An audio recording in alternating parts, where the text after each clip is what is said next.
آپ براہ راست الزام عائد کر رہے ہیں فریال تالپور اس وقت کے چیف منسٹر اور اس وقت کی پاکستان پیپلز پارٹی کی قیادت کے اوپر کہ وہ براہ راست سرپرستی کرتے تھے، یہ الزام عائد کر رہے ہیں.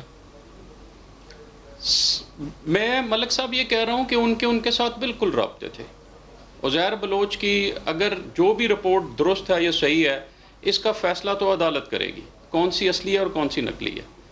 تو بہترین فورم تو عدالت ہے، اس کے اندر لے جایا جائے اور اس کے اندر بتایا جائے. کنیکٹنگ ایویڈنسز جو ہیں ساری اس کے ساتھ اکٹھی کی گئی ہیں، وہ عزیر بلوچ خود بتائے گا، اور جو لا انفورسنگ ایجنسیز جنہوں نے انویسٹیگیشن کی ہے وہ عدالت کے اندر جا کے اس بات کو ثابت کریں گے.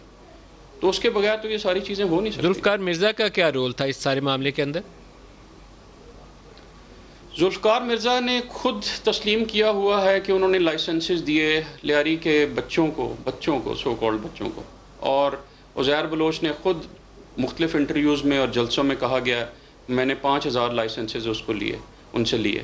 اس کے علاوہ جب رینجرز نے پہلی دفعہ رمضان میں 2012 کے آپریشن کیا تھا لیاری کے اندر، تو اس کے فوراً بعد ذوالفقار مرزا نے ایک انتہائی دھواں دھار قسم کی پریس کانفرنس کی تھی، بڑی مشہور پریس کانفرنس، جس میں انہوں نے سر پہ قرآن رکھ کے رینجرز کو متون کیا تھا اور لیاری گینگ وار کے ساتھ پورے ساتھ دیا تھا. اس کے علاوہ میں آپ کو 2 واقعات اور بتاتا چلوں جدھر political backing Lyari gang war کو کس طریقے سے حاصل تھی. 2012 میں آپریشن کے دوران سندھ رینجرز کا ایک آفیسر تھا DSR حنیف، وہ گینگسٹر کے خلاف ایک آپریشن کے دوران شہید ہو گیا. اسی آپریشن میں کچھ گینگسٹرز بھی مارے گئے.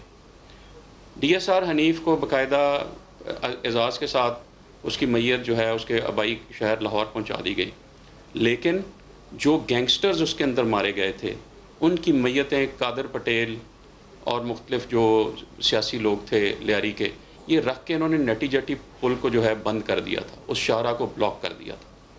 پھر اس کے بعد 2013 میں ایک اور گینگسٹر تھا، ایک اور آپریشن کے دوران لیاری میں ثاقب باکسر اس کا نام تھا، جس کے خلاف 7 قتل کی FIR درج تھی.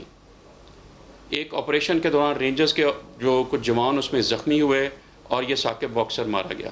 یہی قادر پٹیل صاحب ایک پوری ریلی لے کے آئے لیاری سے، اور سندھ رینجرز کا باقاعدہ انہوں نے محاصرہ کیا تھا ریڈ زون کے اندر. تو اس سے بڑی اور کون سی شواہد ہو سکتے ہیں کہ پولیٹیکل بیکنگ نہیں تھی ان کو. باسط صاحب، آپ کے اوپر بھی ایک خودکش حملہ ہوا تھا؟ جی بالکل، فیبرری 2014 میں مجھ پہ خودکش حملہ ہوا تھا.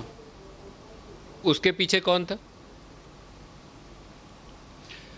اس کے پیچھے بھی لیاری ہی تھا.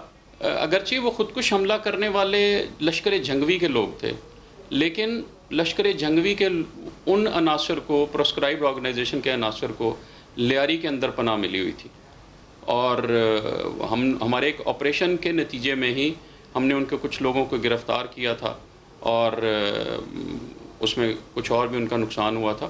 تو اس کے جواب میں، اس کے بدلے کے طور پہ لشکر جھنگوی والوں نے مجھ پہ حملہ کیا تھا.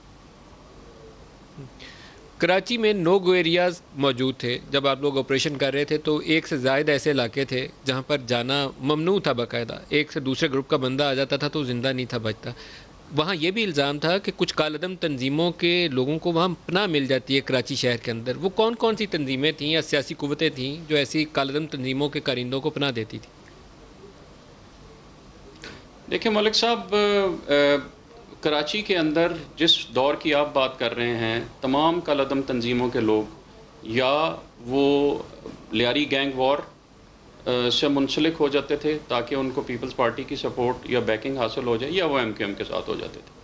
اس کے بغیر ان کو ادھر ریفیوج ملنا بڑا مشکل ہوتا تھا.